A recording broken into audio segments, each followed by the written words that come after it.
Hi friends, welcome to my channel. భూమిని తీసుకెళ్ళిపోవడానికి గగన్ వస్తాడు. కారెక్కమని గగన్ అంటుండగా నేను రాలేనండి అని అంటుంటుంది భూమి. ఏంటి భూమి ఇది? చిన్నప్పటి నుండి నాకు ఇలా అవమానాలు పడడమే అలవాటుగా అయిపోయిందా? చిన్నప్పటి నుండి నేను అవమాన పాలవుతున్నాను. మనమిద్దరం ఒక్కటే కదా, ఎంతలా ప్రేమించుకున్నాం. నిన్ను నా ప్రతిబింబంగా అనుకున్నాను. నువ్వు ఇలా మాట్లాడుతుంటే నా ప్రతిబింబమే నన్ను అవమానిస్తున్నట్టు అనిపిస్తుంది. నాకు నా ప్రతిబింబమే నన్ను అవమానిస్తుంది అని గగన్ అంటూ ఉండగా రెండు చేతులు జోడించి క్షమాపణ చెప్తూ మనం ఇలా వెళ్ళిపోవడం కరెక్ట్ కాదనిపిస్తుంది అని అంటుంటుంది భూమి. ఇక గగన్, నాతో బ్రతకాలి అంటే ఇలా వెళ్ళిపోవాలని నిన్ను ఎంతలా ఒప్పించాను, అయినా మొదటికే వచ్చేసావు నువ్వు. మా అమ్మని కాదనుకొని నేను వచ్చాను. ఇంకొన్ని రోజులు మీ నాన్నని నువ్వు కాదనుకోలేవా అని గగన్ అంటూ ఉండగా భూమి ఇలా అంటుంటుంది. కష్టమో సుఖమో ఇన్నాళ్ళు మీ అమ్మగారితోనే మీరున్నారు, కానీ ఈ మధ్యలో నేను మా నాన్నగారి కూతుర్నని తెలిసింది. నేను ఆయన ప్రేమని కూడా ఆస్వాదించలేదు. ఇప్పుడే వదిలిపెట్టి ఆయనను బాధ పెట్టి రమ్మంటారా అని ఏడుస్తూనే ప్రశ్నిస్తూ ఉంటుంది భూమి గగన్ని. మీ నాన్న నన్ను ఎప్పటికీ ఒప్పుకోడు, మన పెళ్ళి జరగనివ్వడు అని గగన్ అంటుండగా ఇక గగన్ చేయిని పట్టుకొని భూమి, లేదు, మా నాన్న మనిద్దరి పెళ్ళికి ఒప్పుకుంటాడని నాకు ఇంకా ఆశగా ఉంది అని అంటూ ఉంటుంది భూమి. అన్ని ఆశలు చెల్లా చెదురై కన్నీళ్లతో విసుగొచ్చి ఉన్నాను భూమి. ఇక నా వల్ల కాదు. ఎప్పుడు అడిగే ప్రశ్నే నిన్ను అడుగుతున్నాను. నేను ముఖ్యమా, మీ నాన్న ముఖ్యమా అని అంటూ ఎవరినో ఒక్కరినే తేల్చుకో అని గగన్ భూమిని ప్రశ్నిస్తూ ఉంటాడు. భూమి బాధగా చూస్తూ ఉంటుంది. అలా అనకండి అని భూమి ఏదో అనబోతుండగా ఇంకొక మాట మాట్లాడకు భూమి, ఇకపై నుండి నువ్వు నేను స్ట్రేంజర్స్, పొరపాటున కూడా ఎదురుపడినా అలాగే ఉండాలి అని అంటూ ఉంటాడు గగన్. ప్లీజ్ అండి అని భూమి ఏదో చెప్పబోతూ ఉండగా వద్దు, ఆపు, ఇక నీకు నాకు సంబంధం లేదు అని అంటూ డోర్ ఎక్కబోతూ మళ్ళీ వెనకాలకి వచ్చి భూమి బ్యాగ్ని అక్కడే కింద విసిరేసి అక్కడి నుండి గగన్ కార్ స్టార్ట్ చేసుకొని కోపంగా వెళ్ళిపోతాడు.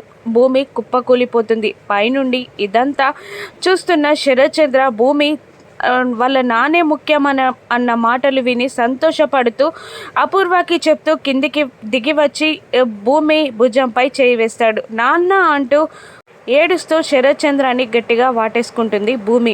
ఇక భూమిని తీసుకెళ్లి రూమ్లో కూర్చోబెట్టి ఇలా అంటుంటాడు శరత్చంద్ర, ప్రాణమిచ్చిన తల్లిదండ్రుల కన్నా ప్రాణంగా ప్రేమించిన ప్రేమికులే ముఖ్యం అని చెప్పి వెళ్ళిపోతున్న అమ్మాయిలున్న ఈ రోజుల్లో నాన్నే ముఖ్యమని నువ్వు చెప్పావు తల్లి.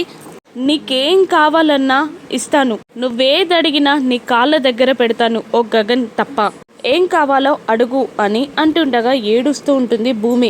నువ్వు వాడితో వెళ్ళిపోతావని చాలా భయపడ్డాను అని అంటుంటాడు శరత్చంద్ర. అనుమానంగా అదో రకంగా భూమి చూస్తుండగా నాకెలా తెలుసు అనుకుంటున్నావా? నువ్వు గగన్తో వెళ్ళిపోతానని మాటిచ్చినప్పుడు నేను అక్కడే ఉన్నాను, చూశాను. కానీ నీకు ఆపడానికి నాకు ఏ రైట్ లేదమ్మా. మీ అమ్మ 2 సార్లు నీ కోసం చనిపోయింది. ఒకసారి నిన్ను ప్రసవ వేదన భరించి నిన్ను కన్నప్పుడు ఒకసారి చనిపోతే నిన్ను కాపాడి మంటల్లో మరొకసారి చనిపోయింది. నీకు నువ్వే పెరిగావు.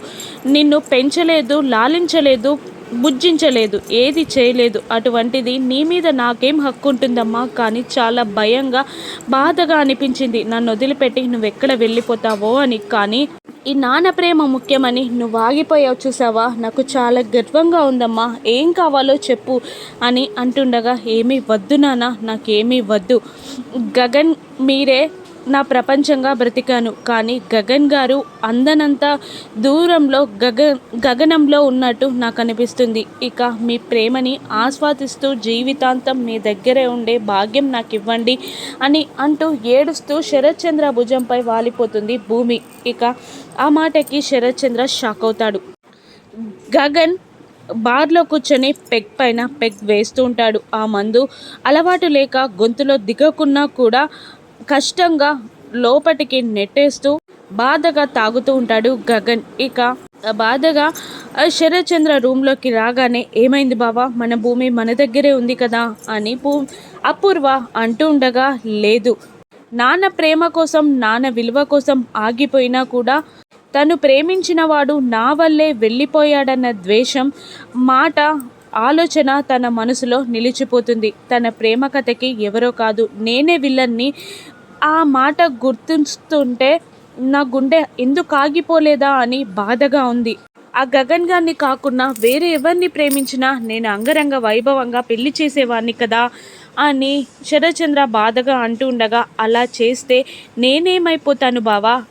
భూమి ప్రేమ కథలో నువ్వు కాదు విలన్, నేనయ్యేలా నేను ప్లాన్ చేస్తా.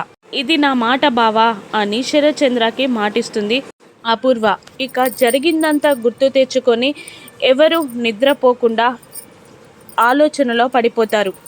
భూమి ఏడుస్తూ గగన్ కోపం, బాధని తలుచుకుంటుంటే శరత్చంద్ర భూమి ప్రేమ, మాట అన్నీ తలుచుకుంటూ ఉండగా అపూర్వ ఏం చేసి విడగొట్టాలా అని ఆలోచిస్తూ ఉంటుంది. ఇక అర్ధరాత్రి పూట 1ంటికి బార్ క్లోజింగ్ టైం అయినా కూడా వెళ్ళకపోవడంతో ఒక బాటిల్ ఇస్తాడు బేరర్. ఇక తాగుతూ తూలుతూ బయటికి వస్తుంటాడు గగన్. ఇప్పుడు గగన్కి ఏమైనా జరుగుతుందా? గగన్ భూమిలు మళ్ళీ ఎలా కలుస్తారో రాను ఎపిసోడ్స్లో చూద్దాం. Thank you for watching.